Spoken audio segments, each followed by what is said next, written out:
Bienvenue sur Venue French Rugby, l'endroit où nous analysons en profondeur les défaites. Les émotions et le mental dans le rugby français. Abonnez-vous dès maintenant. Il y a des défaites dans le sport qui ne se résument pas au simple score sur le tableau. Elles ne sont pas seulement une défaite, mais une expérience qui touche aux limites des émotions, de la confiance et du courage humain. La défaite 64-20 de Clermont contre le Stade français, accompagnée des confidences franches de Baptiste Jonot, suscite de nombreuses réflexions, non seulement pour l'équipe, mais aussi pour quiconque a déjà fait face à un échec dans la vie. Ce qui m'a d'abord frappé, ce n'est pas l'écart de points, mais la façon dont Jonot y a fait face. Pas d'évitement, pas de reproche, pas de recherche de raisons objectives pour atténuer la douleur. Il a dit clairement qu'il était en colère, attristé, déçu. Ses émotions sont authentiques, et c'est cette authenticité qui m'a fait réfléchir davantage. Car dans la vie, peut-être que la chose la plus difficile n'est pas la défaite elle-même, mais d'oser la regarder en face sans la masquer. Il existe une tendance courante, lorsque tout va mal. Nous cherchons souvent des explications pour nous sentir mieux, des circonstances défavorables. Un adversaire trop fort, la chance qui n'était pas de notre côté. Mais Jonot a choisi une autre voie. Il a reconnu que son équipe n'avait pas réussi à bloquer, qu'elle avait commis des fautes disciplinaires et qu'elle avait laissé l'adversaire exploiter les ouvertures. Ces détails ne sont pas seulement une analyse technique. Ils témoignent d'un sens clair de la responsabilité. J'ai réalisé que cette honnêteté est une forme de force. Elle ne diminue pas la douleur, mais elle lui donne un sens. Quand quelqu'un ose dire « nous n'avons pas bien joué », il ouvre la possibilité de s'améliorer. À l'inverse, si l'on cherche seulement à se justifier, la défaite se répétera parfois de manière plus lourde. Un autre point qui m'a fait réfléchir est le moment où l'équipe s'est effondrée dans les dernières minutes. Quand le match était encore disputable à la 70 minutes, puis, en 10 à 15 minutes, tout s'est écroulé. Cela ne concerne pas seulement le sport. Cela ressemble à de nombreuses situations dans la vie. Parfois, nous nous efforçons longtemps. Nous maintenons l'équilibre, voyons même l'espoir. Mais une série de petites erreurs peut tout faire s'effondrer rapidement. Cela m'amène à me demander, qu'est-ce qui détermine vraiment le résultat final? La constance tout au long du parcours, ou la capacité à rester solide dans les moments cruciaux? La réponse se trouve probablement dans les deux. Clermont a eu des moments qui montraient qu'il pouvait revenir dans le match. Mais lorsque la pression a augmenté, les petites erreurs ont commencé à apparaître, défense lâche, discipline défaillante, prise de décision hésitante. Et quand l'adversaire est assez fort, il ne laisse pas passer l'occasion. Cela entraîne une réaction en chaîne menant à un résultat que même les joueurs ont du mal à expliquer immédiatement. Cela m'amène à me relier à moi-même. Combien de fois dans la vie ai-je laissé de petites erreurs s'accumuler? Combien de fois ai-je pensé « ce n'est pas grave » pour ensuite faire face à des conséquences beaucoup plus importantes? La défaite vient rarement d'une seule cause. Elle est souvent le résultat de nombreux petits facteurs combinés au mauvais moment. Un autre détail dans les propos de Jonot m'a particulièrement marqué, il dit qu'il ne peut pas l'expliquer maintenant. Cela semble simple, mais c'est en réalité une reconnaissance très importante. Souvent, nous subissons la pression d'avoir une réponse immédiate. Mais la réalité est qu'on ne peut pas toujours tout comprendre juste après l'événement.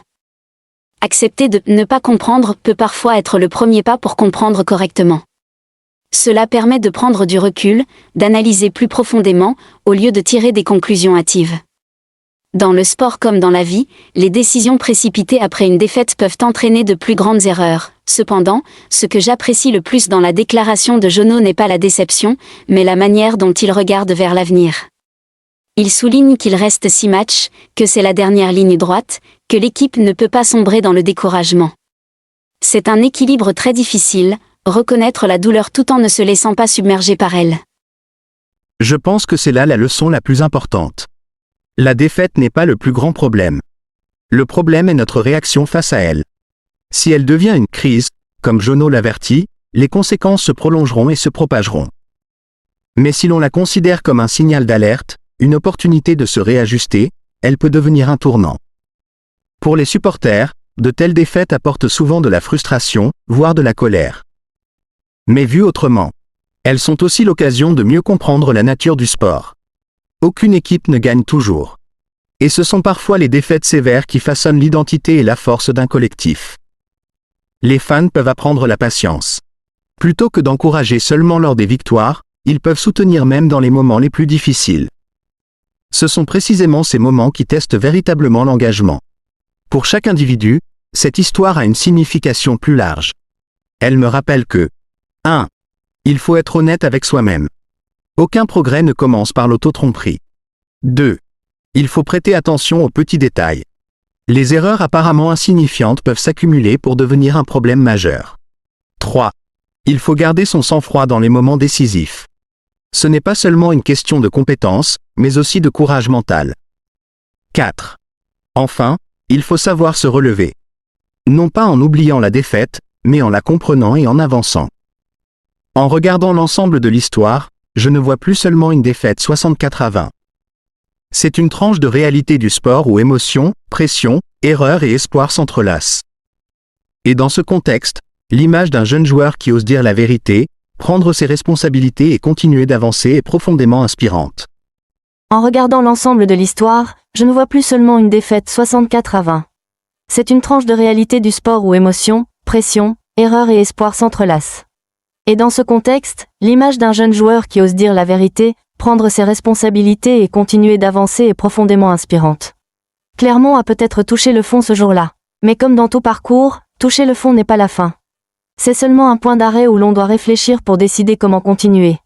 Et peut-être que le plus important n'est pas combien de points ils ont perdu, mais comment, après cette défaite, ils vont devenir une équipe.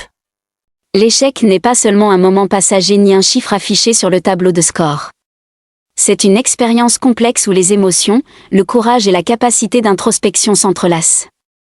La défaite de Clermont n'est pas seulement un revers sportif, elle nous rappelle que chaque résultat aussi mauvais soit-il peut devenir une matière pour grandir. En observant comment Baptiste Jonot fait face à ce match, on découvre une leçon importante, être honnête avec soi-même est le premier pas vers le progrès. Oser reconnaître ses erreurs, exprimer ses émotions colère, déception, chagrin ne rend pas faible, au contraire, cela ouvre la voie à l'apprentissage, à la correction et à la préparation pour les défis à venir. De plus, l'échec nous enseigne la puissance des petits détails.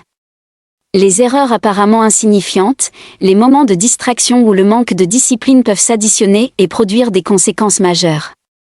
La vie, comme le sport, échoue rarement pour une seule raison. Au contraire, c'est la combinaison de plusieurs facteurs, survenant à des moments défavorables, qui nous confrontent à des conséquences lourdes. Mais l'important est de les identifier, de les accepter et d'apprendre à ne pas les répéter. Accepter de ne pas comprendre ou de ne pas pouvoir expliquer immédiatement fait également partie intégrante du processus de maturation. La pression de devoir fournir une réponse instantanée pousse souvent à tirer des conclusions hâtives, entraînant des décisions peu judicieuses. Mais lorsqu'on se donne le temps d'observer, d'analyser et de réfléchir, on apprend véritablement de l'échec et on le transforme en opportunité. C'est là la différence entre ceux qui se laissent abattre par les défis et ceux qui savent en faire un tremplin. Enfin, la manière dont Jonot regarde vers l'avenir, en soulignant les opportunités restantes, démontre clairement que l'esprit de résilience est le facteur déterminant. L'échec ne devient lourd que si on le laisse dominer notre esprit, mais si on le considère comme un avertissement, une leçon pour ajuster sa trajectoire, il devient alors un levier pour progresser. Dans le sport comme dans la vie, toucher le fond n'est pas une fin en soi, c'est l'occasion de réfléchir, de choisir la direction à suivre et de décider de son avenir, à une échelle plus large. Ce type de défaite est aussi une opportunité pour les supporters, la communauté et chaque individu d'apprendre la patience, l'empathie et le soutien mutuel. Il est facile d'encourager quand tout va bien, mais la véritable valeur du lien se mesure dans les moments les plus difficiles.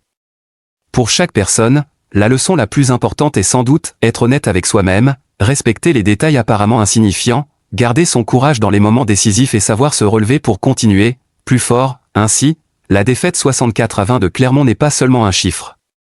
C'est une tranche de vie vivante où émotion, pression, erreur et espoir se mêlent.